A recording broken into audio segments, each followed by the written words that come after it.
Welcome back for another video looking at the tier lists where we rank all of the different positions, premiums in the preseason to give you a good idea about who should be on your watch list, who should you be putting in your team and who should you be avoiding at this point in the preseason.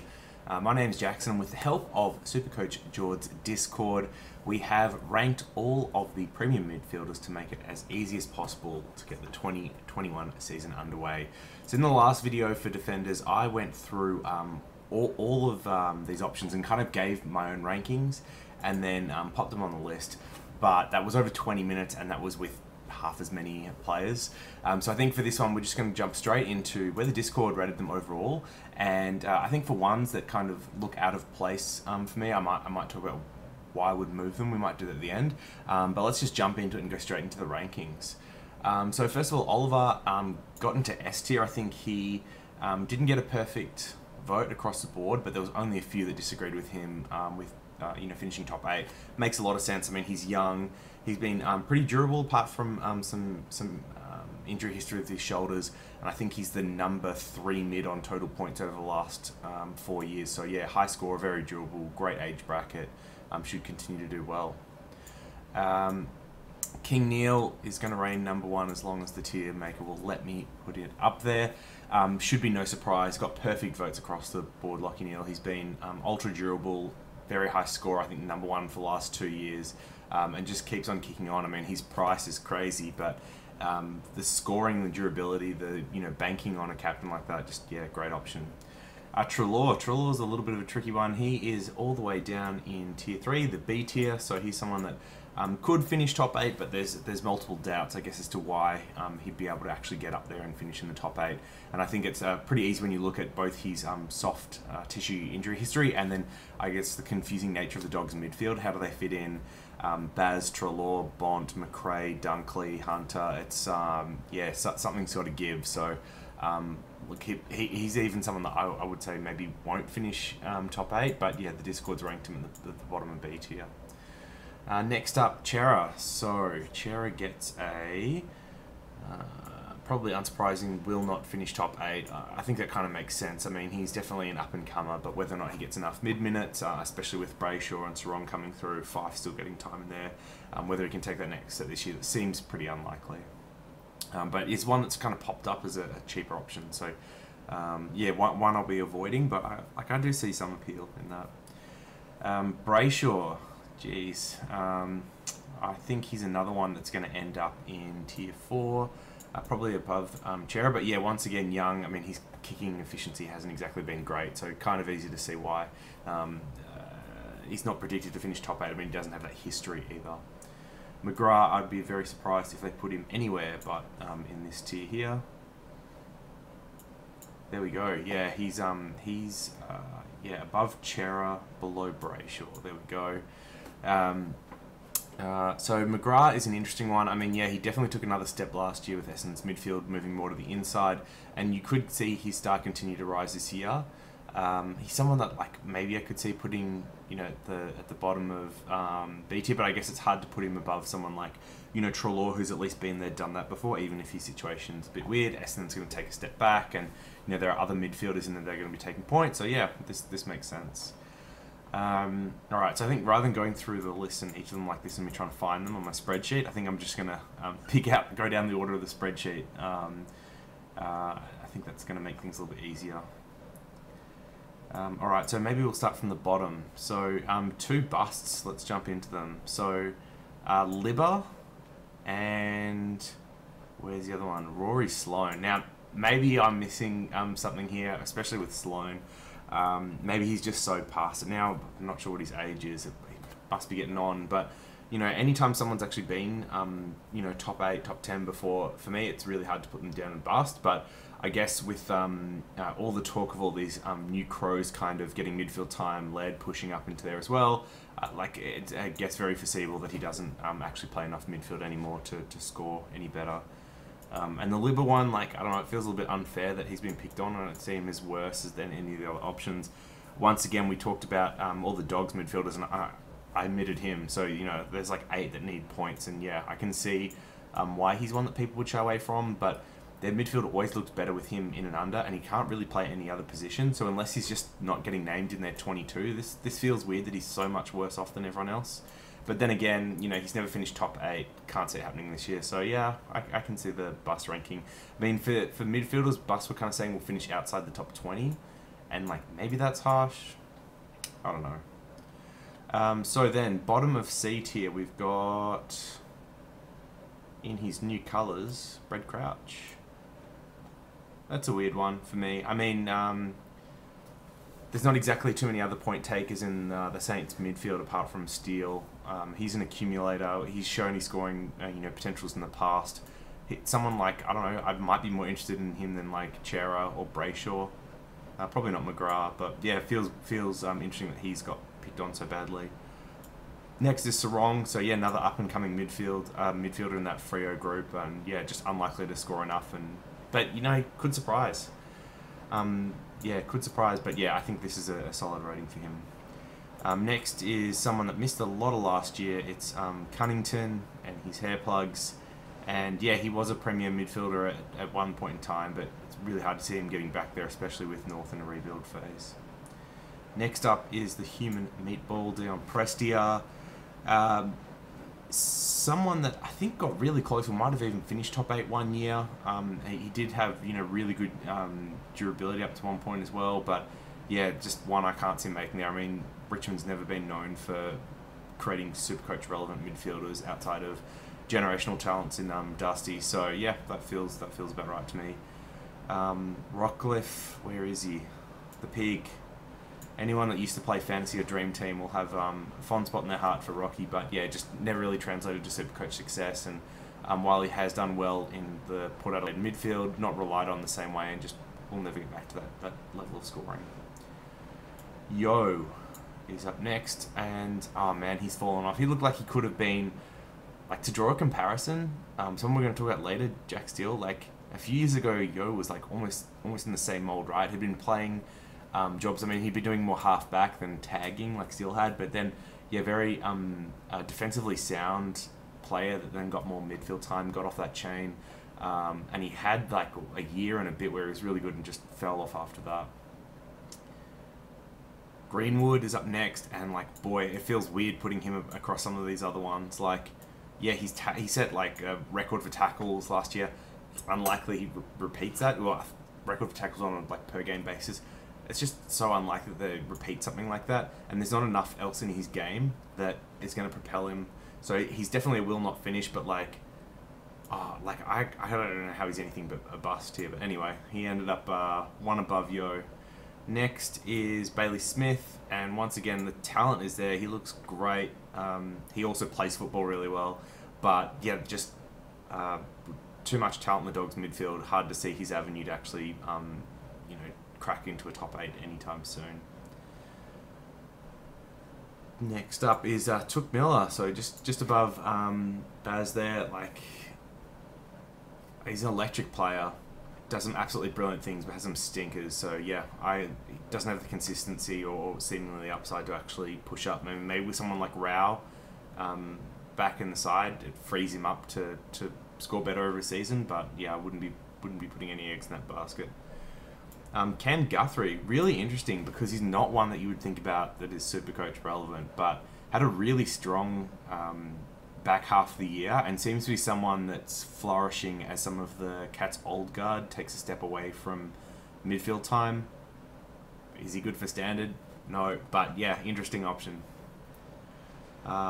Just above him is his teammate Sam Menegola, and I mean, he was great last year. He looked really good on the wing. When he was put in the right positions, he scored well, and that's always been the case for Menegola.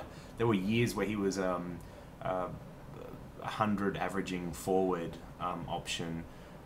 As long as he got time on the ball, he was such a great pick. But yeah, just for top 8 mids, not happening. Next up is Lockie Hunter. So I think he only played, I want to say like 9 games last year, but averaged something crazy like 112 or whatever it was, and was in the top 8 for average. But yeah, obviously didn't do it across a season. And once again, with all of those dog mids, like broken record, dogs mids. How's he going to average top 8 numbers for a season? Just isn't going to happen. One that his rookie season was amazing. Even his second year was amazing, and then has moved to the West Coast and just hasn't been able to hit those heights. He just didn't look the same last year, and I don't know if that's because he's got home or it's just adjusting to the system, but it's really hard to see him hitting those heights again as an electric scoring forward, like forward mid. Above Kelly is Chair that we've already talked about, and then one of George's favourite options, Cornelio, Cogs as we like to call him. Yeah, he can score well. He can score well, and he's shown it in the past. There was one year he was really good, like a full-on premium option, and like paid off big time. But he's missed so many games over the last few years. He does have some durability issues, and he's also one of the players, I mean, being their captain, that does sacrifice his own role and position for the betterment of the team, which means that his scoring can suffer. So yeah, one to stay away from.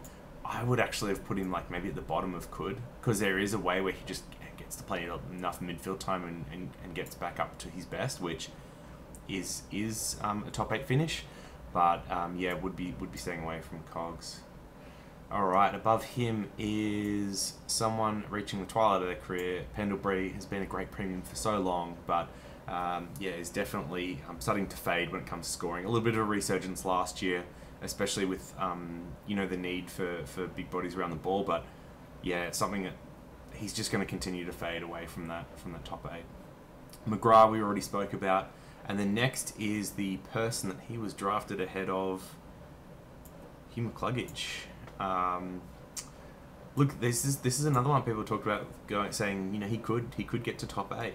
He definitely seems to have the potential, but as someone that plays predominantly on the wing, and it looks like he's going to continue to play outside on the wing, they have no need for him really on the inside.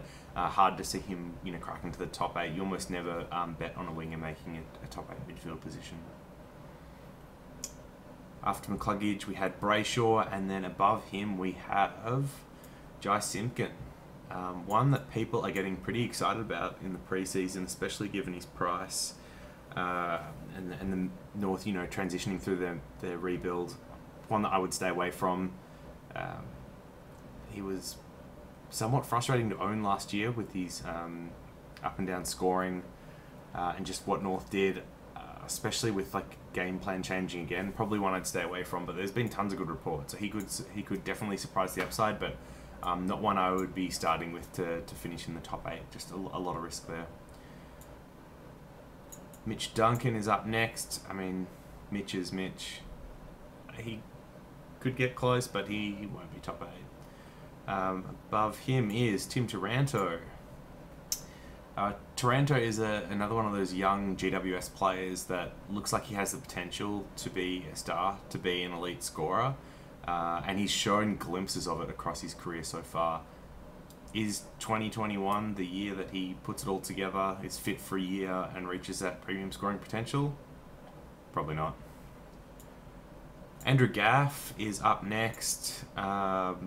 He is someone that scored like high 100s, you know, 108, 107, 106 over the last few years. Has been durable, very consistent, but he's someone that's going to finish in the 10 to 15 range, probably not the top 8. I think he's pretty safe around there, but his price has no value. So yeah, probably someone to avoid, and you could look picking up cheap throughout the year if he puts in a few bad games. And then above him is Luke Parker, someone that looked like he could have been a premium and a good premium for a long time, but as the Swans midfield's fallen away, he has a little bit too. Still a great scorer and great overall, but he's a bit like Gaff in the sense that, you know, there's not, if you can pick him up cheap throughout the year, he's someone that could finish strong and average top 8 over the back half of the year, but I wouldn't be starting with him to do that. Next up at the bottom of B tier was like the last year's surprise packet, which is Boak. I don't think anyone kind of expected him to score as well as he did, especially at his age. I mean, one of the things that we tend to look at is once they're over 30, it's very rare that they continue to average, you know, even just continue to average what they were averaging, let alone improve on that. And Boak really bucked the trend. There's very few over 30 that do that. So surprise packet. He's actually not someone that I would be backing to do that again. and someone that I would be putting down in CT. I'd be picking some of these other people ahead of him. But yeah, back of B tier for Boak. Above him is Treloar, which we've spoken about, and then Jared's Lions. So another one that was a little bit of a surprise last year. I think his average went up 14, 15 points from high 90s to low 110s, and had a really good year, and he looked good as well when you watched the Lions play. I guess he could, given that he finished top 8 last year, and usually the best predictor of who's going to finish top 8 next year is whoever finished top 8 the year before. And he's under 30, he's durable, his job looks really safe at the Lions, but I mean, it's not that exciting.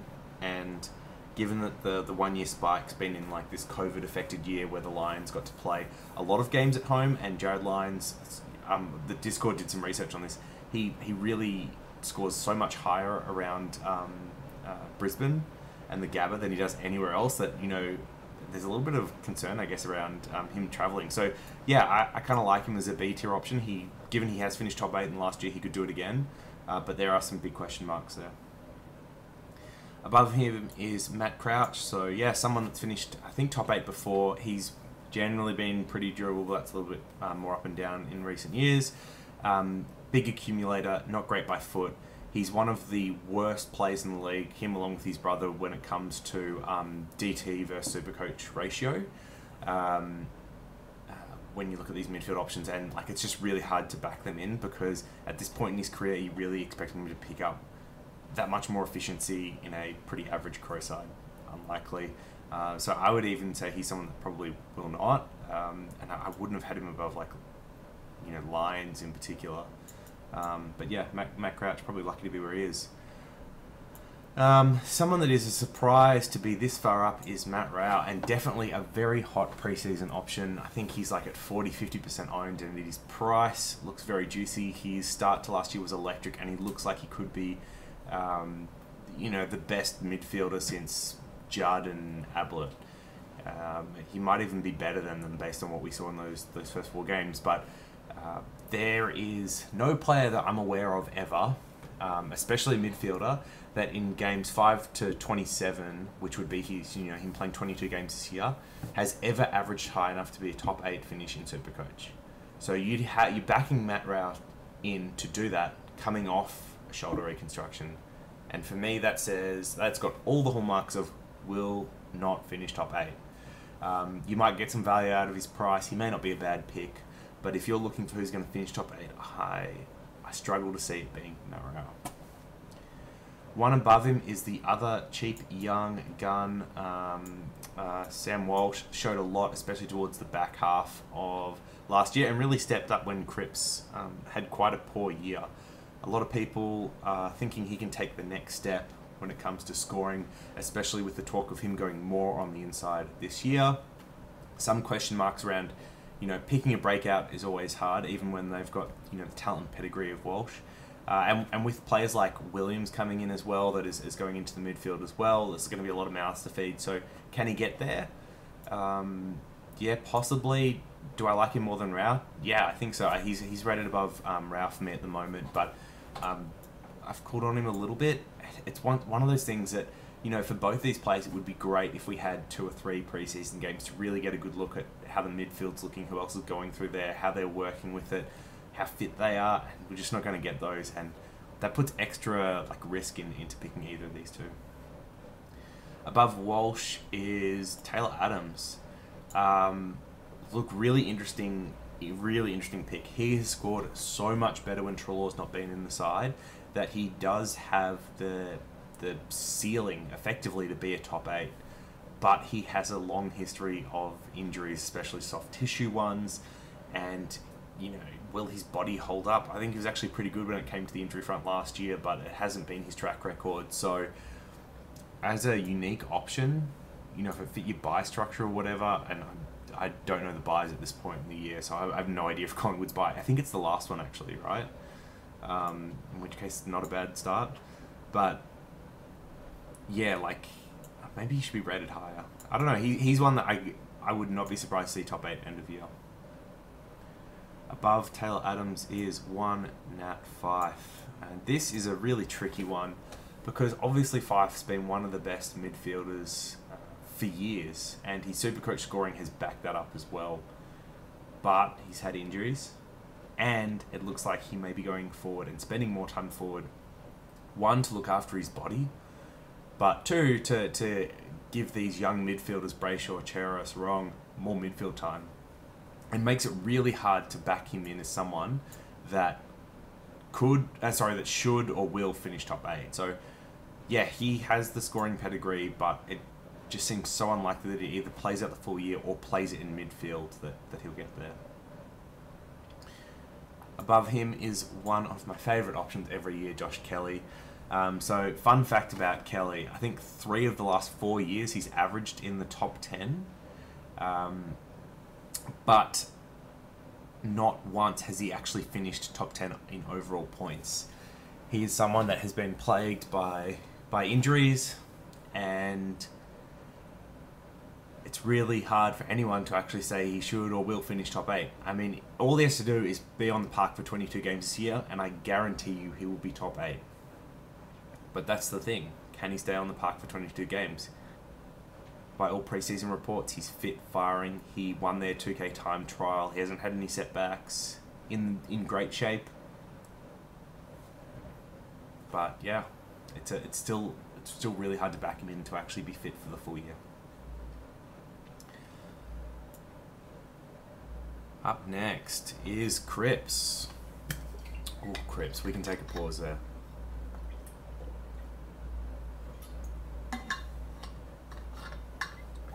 Paddy Cripps, I think you're crazy not to start him this year. Someone that has averaged 120, 117, whatever it is in the past for 2 years, and then had a bad year last year carrying injury. I think he's priced at high 90s. I think it's roughly where he's priced. But yeah, definitely expect him to bounce back. Hearing great things about what they're doing with him in the preseason. So not the year gone, but the year before, they really tried to lean him down, work on his running. And they've stepped back away from that this preseason, looked at really refocusing him back on what he's great at, which is his clearance work. So putting that strength and size back on him and getting him to focus there, which I think is going to be a great option for him this year, and really help with not only breaking like tags and pressure that he gets on those clearances, but also just see him back to his best scoring for Supercoach, which is what we really care about. The big question mark on Cripps is he did have shoulder reco in the off season. The injury reports have said that, you know, if a game was next week he'd be able to play, but that's just a little bit of a monitor just to make sure he gets through the rest of the preseason unaffected and is ready to go round 1. Alright, those that should finish top 8. At the back of this is Bontempelli. So, interesting stat with Bontempelli. Over the last 4 years, he is number 4 with total points. But he's not someone that many people are considering or looking at as an option. And once again, you can see why, right? Dogs midfield. Say it again. I've got one more chance to say it. Dogs midfield, and that'll come up soon. But yeah, you've got Treloar in there this year. Who's the one that can go forward? It's Bont. They're going to try and keep Dunkley, you'd think. Right? And what does Dunkley want? Dunkley wants to play mid. So who's the one that they can give up a little bit? It's Bont. So yeah, I find it really hard for him to say he should be there, and I would, you know, put him below Cripps probably. Yeah, maybe below a few of these people. No, not there. Maybe there. So I think this rating's a little bit high, but he's got the history. He obviously is an electric player, can score amazingly. He's got great injury history. He's got a good track record. But boy, it's hard to see him actually finishing top 8 this year. One of the breakouts from last year, Petrarca, is up next. And people liken him to Dusty, and for good reason, right? He's in that powerful midfielder burst role that, you know, didn't come into the league with a lot of endurance, kind of had to play forward out of necessity. These players take long to develop.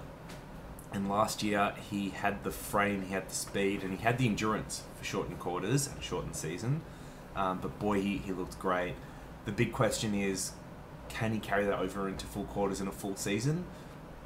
what we've heard, he's been working on this running and endurance base for a while, and he's in that breakout period that someone like Dusty was able to get to the same level of fitness.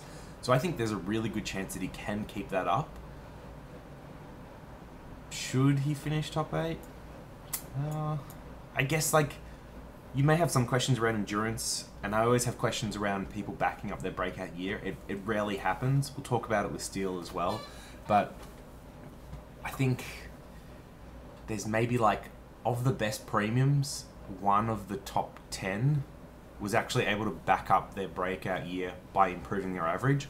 All the others kind of scored the same or dropped off in the year after before maybe picking up again.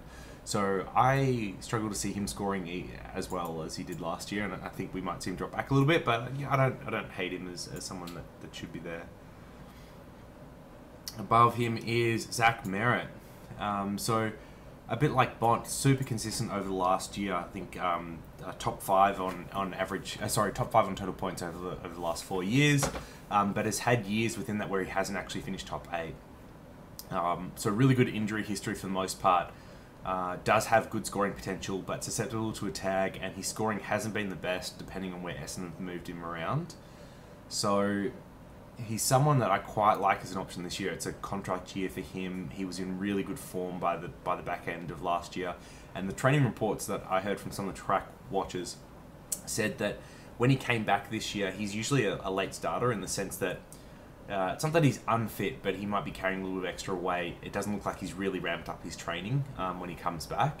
But this year he was, tip-top shape from day one, fittest he'd ever been at that point in the preseason. So if you buy into that, off-season, pre-season training hype, then yeah, he could even go another step this year. Above Zach is Tom Mitchell, and this one surprised me a little bit because I love Tom Mitchell. I love him as a pick, and not many people have been getting around it. The big thing that I'm really worried about is that he had shoulder surgery around the same time as Cripps did, but seems to be further behind. The reports haven't been as positive, and of course he's still building off that base of his leg, where he said things like he's about 90% back, and that's not something you want to be hearing over a year after he's been back and playing on it. I think the really positive signs is even though he started slowly last year, he still managed to finish top 8 for points and play the full year out. He's played every game. I don't think he's ever had an injury apart from the leg break, obviously. He's the highest averaging player over the last 4 years. I think it's a 121 average, I want to say. So yeah, really big scorer if he can get on the park, and he's priced probably under where he should be based on last year. It's just a question around, does he come into round 1 fit, and will he start strong, or is he someone that may start off a little bit slower and you can pick him up later? But yeah, he's someone that should finish top 8 for sure. And above Tom Mitchell is Jack Macrae. So once again, someone that has a great track record over the last few years. It has easily been the second best player behind Neil. But can you guess the one knock that people might have about Macrae? Me either. Yeah, anyway, so top of A tier. Someone I probably avoid picking this year just because there's too much uncertainty with said team's midfield. But yeah, like it's hard to actually say that he won't finish top 8, right? And then finally, the Man of Steel will come in at the very back of the top tier. He only just made it in by like 1 or 2 votes. He could have been easily at the top of A tier instead. So had a phenomenal year, and just looking at him play, like, it was such a good year, and he looks so good around the ball, so strong. He does all the defensive things right, and for those reasons, it's hard to see him tag. Like, you don't really send taggers to players that defend well. Like, his scoring for Supercoach is so balanced in the sense that I think he averaged less touches than Andy McGrath did, for example, for a game last year, like down in the 20s, for average touches. But it's the marks, it's the tackles, it's the 1%ers that really boost his scoring and got him up there. And that seems pretty sustainable, but just based on how he plays. And it's not someone you're going to tag out of a game necessarily. He always stands toe-to-toe with the opposition's best midfielder, like in the the Saints-Dogs finals game, he's the one that's standing on Bont in the final 2 minutes. They play Carlton. He's the one that's going to Cripps. Like, he's just always manned up on the opposition's best mid, and he's not really someone that you can tag. So, based on his game style, his age profile, his injury history, and why he broke out, he had a really good reason. You know, he was tagging, and then he got let loose last year and just took that next level. Those are all big ticks. The only question mark is kind of one I raised as well around Petrarca, which is anytime someone has a breakout year, they seem to regress the year after. Only by a few points in most cases, sometimes 5 or 10. Could that happen with Steele? Maybe. Should he still finish top 8? Yes, for me, I think he's a should.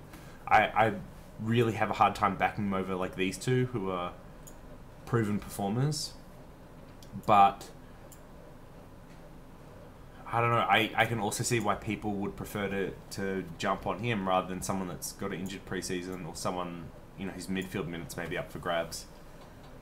So yeah, this is the Discord's overall list, and once again, I think it's a cracking list. Like, if you look at the top 8 here, which is Neil, Oliver, Steele, McRae, Titch, Zeret, Tracker, and Bont. If that was your top 8, you would not be surprised whatsoever. A really strong top 8.